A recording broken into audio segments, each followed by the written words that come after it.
Good day, good evening, world. I'm Charisse Jasmine Alon, and welcome to Princeton News, where we bring you the stories that matter most. Tonight's headline: the UK commits to safer schools, urged by the actions of global citizens and partners. This development follows after a week of an intensified military action in Syria, drawing global attention. Let's go straight to Syria for the latest updates. Live on the ground in Syria, we have our reporter, Mr. Zach Nahal. Zach, what is the situation like over there? Thank you. Overnight, US joined forces with the United States and Great Britain in a coordinated series of precise military strikes on Syria. These strikes were carried out in a response to a suspected chemical weapons attack on civilians. The targeted sites included research, production, and storage facilities believed to be linked to Syria's chemical weapons program. The suspected chemical attack tragically claimed the lives of more than 40 people. US President Donald Trump directly accused Syrian President Bashar al-Assad of being behind the atrocity. Meanwhile, the strikes have sparked protests among hundreds of Syrians who are voicing their opposition of the military actions. Beyond the immediate violence, the conflict's toll on education is devastating. One-third of Syria's schools have been destroyed or severely damaged due to ongoing fighting. Nearly 2 million children have been left without access to education, and an additional 600,000 who were forced to flee their homes and are also out of school. Thank you, Mr. Zach, for those wonderful updates. It's important to remember that beyond the tragic loss of lives, conflicts like this leaves deep scars on the younger generation, especially when their education is disrupted.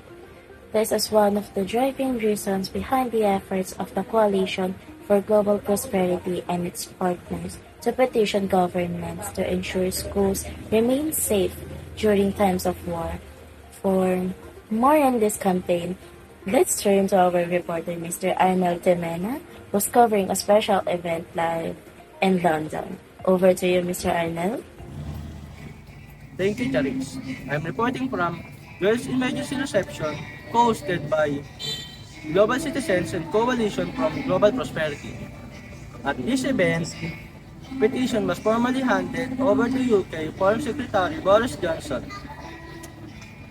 The petition, signed by over 25,000 individuals and children from 932 schools, calls on UK join the Safe School Declaration, a global commitment to protect educational during armed conflict. Following this, the UK officially became the 74th signatory to the declaration. This marked a significant step forward as it ensured that UK condemns, attacks educational institutions, protects schools during war, and provides supervision, services, and teaching save children's lives. That's the latest from now. Thanks, Charis. Thank you, Arnel, for the comprehensive update. The Safe School Declarations is indeed a monumental achievement, driven by the passion and dedication of many global citizens. Joining us live on the phone to discuss this further is Mr. Dominic Palay, the spokesperson for Global Citizen and the Coalition for Global Prosperity. Good day, good evening, Mr. Dominic, and thank you for being with us. Good evening, and thank you for having me. Well, could you tell us more about this campaign and tell us what it aims to achieve? Of course, this campaign is dedicated to making schools around the world safer, especially during times of war. It seeks to ensure that students, teachers, and educational institutions are protected from violence. The goal is to reduce the likelihood of attacks on school and to provide critical supervision, services, and education that save lives even amidst conflict.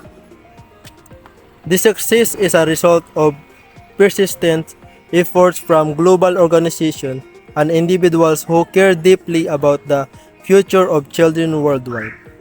Among our partners are Send My Friends to School, the global coalition to protect school from attacks, Save the Children, Results Yuki, Plan Yuki, Human Rights Watch, Global Citizen, and the Malala Fund. Together we've spent the last 4 years urging the UK government to join the declaration alongside 73 other nations, including Canada, France, and New Zealand. Well, that's incredible work. Is the campaign calling for more further action? Yes, absolutely. We're urging other countries, including Commonwealth nations like Australia, Malawi, and Bangladesh, as well G7 leaders such as Japan and the United States, to sign the Safe School Declaration. By doing so, we can ensure that if every child, no matter where they live, has a safe place to Thank you, learn. Mr. Dominic, for your insights.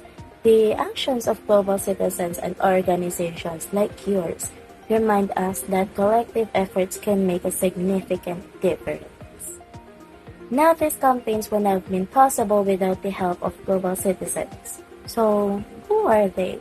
We have Professor Carlos Estuye from University of Cambridge to explain it to us. Thank you for being with us, Mr. Carlos. To start, can you help us to understand who are the global citizens and why are they so important in today's world? Thank you for having me. So basically, a global citizen is someone who sees themselves as part of a larger, interconnected world. These individuals act and work toward common global goals, such as promoting human rights, sustainability, and international cooperation. These are activists involved in transitional social movements and organizations dedicated to solving global issues. Well, that's fascinating. You even mentioned activism. Could you elaborate on the role global citizens play in these movements? Certainly, activists as global citizens engage in various forms of advocacy, lobbying, and direct action to address critical global challenges. For example, organizations like Global Citizens and Coalition for Global Prosperity represent global citizenship by rallying individuals worldwide to fight for human rights, environmental protection, and social justice. These groups often depend on volunteers who provide direct assistance to those in need.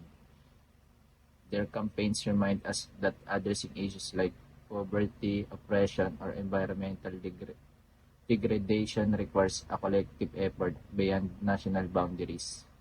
Well, thank you for your insightful perspective, Mr. Carlos. As we conclude tonight's report, let us remember the importance of education, even the most challenging times. Education is not just right, but a beacon of hope for a brighter, more peaceful future. This is your reporter, Charis Jasmine Pahuwayan. Thank you for watching Fred's News.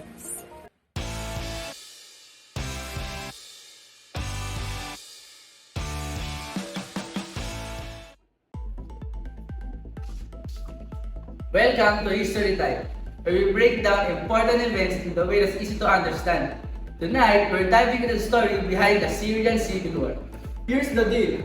The Assad family has ruled Syria for over 40 years, starting with Bashar al-Assad's father. By 2011, people were fed up with corruption and oppression. They wanted Assad out. That's when progress started and things escalated fast. It became full-blown civil war. Rebels fighting Syrian military, but then other countries got involved. The US, Turkey, Saudi Arabia, Qatar, and France supported the rebels while Russia and Iran supported Assad forces. And let's not forget the chaos brought by other terrorist groups like ISIL and As-Nusra, who took advantage of the situation to grab power for themselves. The real victims? The Syrian people. Over 500,000 have died since 2011, and more than 10 million were forced to leave their homes. Today, Assad's government controls most of Syria again, but it's not the same. Nearly 90% of Syrians live in poverty, and their currency has hit rock bottom, making even basic needs unaffordable. A tragic story and a reminder of how our impact innocent lives the most. That's it for History Time. Stay curious, stay informed.